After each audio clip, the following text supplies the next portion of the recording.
Muchachas, muchachos, ¿qué tal? ¿Cómo están?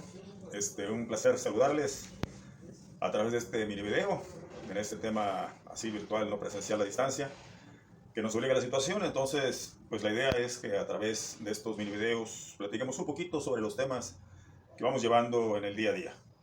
Entonces, toca en esta ocasión que platiquemos un poquito sobre el tema de capacidad de carga.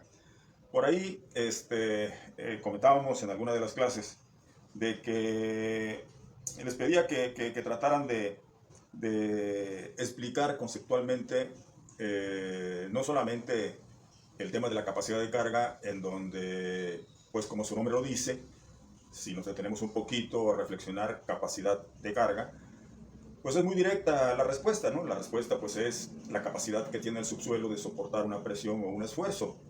Esta presión o esfuerzo lo transmite la estructura, la edificación que estamos por construir, y esa estructura pues tiene un peso, provoca una presión de contacto a nivel de desplante donde nos vayamos a colocar con el edificio, y el subsuelo, dependiendo de sus características, tendrá una buena, regular, mala capacidad de carga. Por ejemplo, una muy alta capacidad de carga es cuando nos desplantamos sobre material rocoso, sano, masivo, como el que tenemos en algunas regiones de por aquí cercanas a nuestra ciudad o dentro de la ciudad. Ustedes han visto que hay formaciones basálticas de gran espesor y que pues estas formaciones proporcionan una altísima capacidad de carga. O sea, nos queda claro que si vamos a desplantar una estructura encima de esos mantos rocosos basálticos, pues no nos preocupamos mucho por el tema de la capacidad de carga, sabiendo que sobre esa roca prácticamente podemos desplantar lo que sea.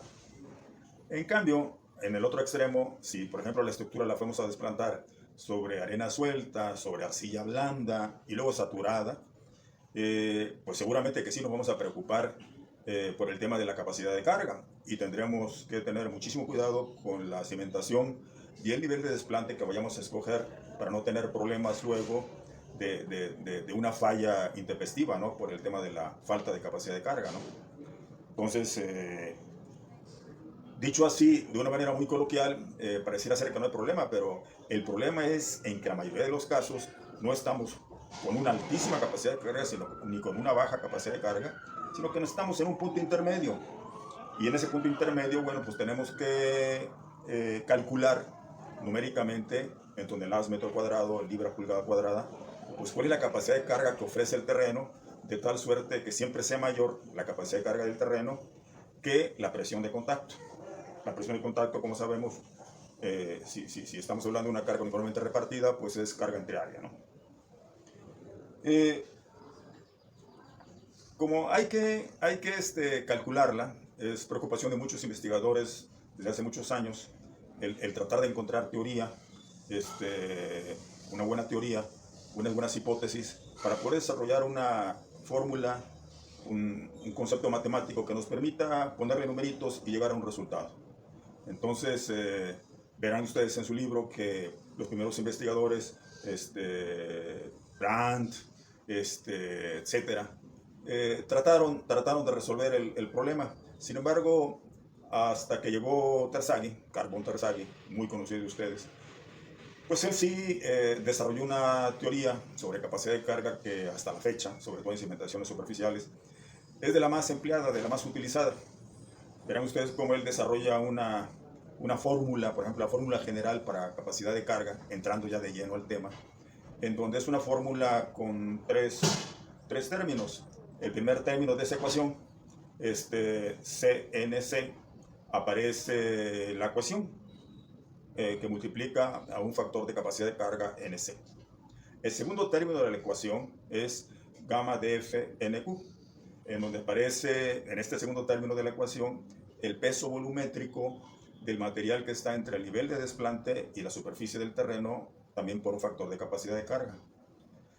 Y el tercer término de la ecuación, un medio de gamma Bn gamma, aparece el ancho del cimiento, aparece un factor de capacidad de carga y aparece un peso volumétrico de nivel de desplante hacia abajo. Aquí lo interesante es que la teoría de capacidad de carga considera únicamente Terzaghi que se desarrollan niveles de resistencia al esfuerzo cortante de nivel de desplante hacia abajo, y de nivel de desplante hacia arriba actúa únicamente con un sobrepeso sobre una sobrecarga que es igual al peso volumétrico por el espesor. Está bien, se llega a la fórmula esta que acabo de platicarles de falla general, se llega también a la falla local, en donde la falla local resulta que no alcanza a desarrollarse esa superficie de falla que ustedes verán en el libro, en donde esa superficie de falla únicamente está dibujada de nivel de desplante hacia abajo, por lo que hace rato comenté que es donde únicamente se desarrolla el esfuerzo cortante. Entonces, bueno, la falla local, la falla general. Verán también cómo aparece la fórmula exclusiva para materiales cohesivos, la fórmula exclusiva para materiales friccionantes. Entonces hay 4 o 5 formulitas que vale la pena que le echen un vistazo con toda la calma. La fórmula para falla general, la fórmula para falla local, la fórmula para zapatas cuadradas, para zapatas rectangulares, para materiales cohesivos, para materiales friccionantes. Entonces está muy interesante, está muy interesante. Échenle un vistazo, por favor, a esas formulitas que son necesarias para poder llegar al numerito y poder comparar la presión de contacto contra la resistencia que ofrece el terreno a nivel de desplante. Por ahí también les pedí que le echaran un vistazo a una fórmula muy importante en el mundo de la geotecnia, que es resistencia al esfuerzo cortante. La resistencia al esfuerzo cortante que hoy estamos manejando y que se maneja en todo el mundo, pues es una fórmula que todos sabemos, todos nos imaginamos, que no nació de la noche a la mañana, sino que es una fórmula que con el paso del tiempo, con el paso de los muchos años, se ha ido perfeccionando, los propios investigadores les han ido perfeccionando. Y una de las fórmulas que actualmente más perfeccionadas y más competentes que están al alcance de nosotros es una formulita que por ahí les pasé en alguna de las clases del día a día. Por ahí verán cómo les estoy pidiendo que estudien resistencia al esfuerzo cortante, y resistencia al esfuerzo cortante es igual a la cohesión que multiplica a la humedad, que es función de la humedad, porque la cohesión es función de la humedad.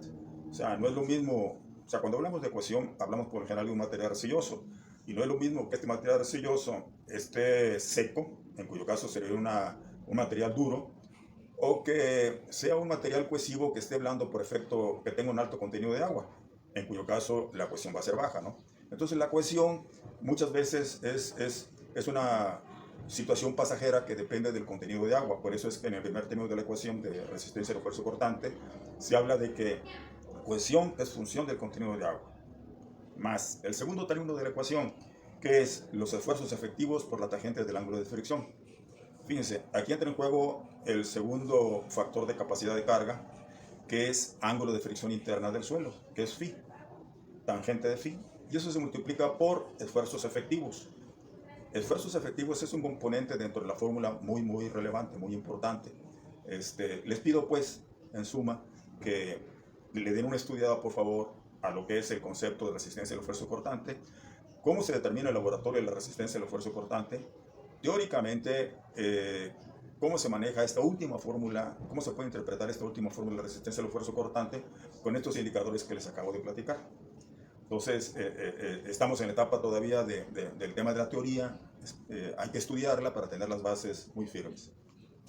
Bien, por ahí me decía, he recibido algunos correos en donde me dicen que tienen alguna dificultad para conseguir algunos de los libros de la bibliografía que les di. Por ahí les dije que uno de los libros que vamos a ver es el tomo 2 de Mecánica de Suelos. Yo aquí lo tengo, Mecánica de Suelos, Teoría y Aplicaciones de la Mecánica de Suelos, que es el tomo 2. Y es de la colección de 3, de Alfonso Rico Rodríguez y Eulalio Juárez Vadillo. Entonces, el tomo 2, pero me dicen que no está fácil conseguir el tomo 2. Bien, el otro libro que yo les proporcioné como bibliografía es el tomo 1 de la colección de 2, también de Alfonso Rico Rodríguez, pero esta vez con Hermilo del Castillo como coautor. Entonces, coloquialmente, ese libro azul es este libro, es muy bueno, igual que el otro, traten de conseguirlo. Y cualquiera de los dos, si no es que los dos, sería muy interesante que lo tuvieran y que, ¿cómo se llama? El costo es, bueno, no sé en este momento cuánto esté costando, pero no era muy oneroso y yo creo que no hay problema para adquirirlo, ¿no? Entonces, bien, traten de tener los libros estos, traten de la referencia y a través de estos mini videos seguiremos contactándonos. Les agradezco mucho y hasta pronto. Gracias.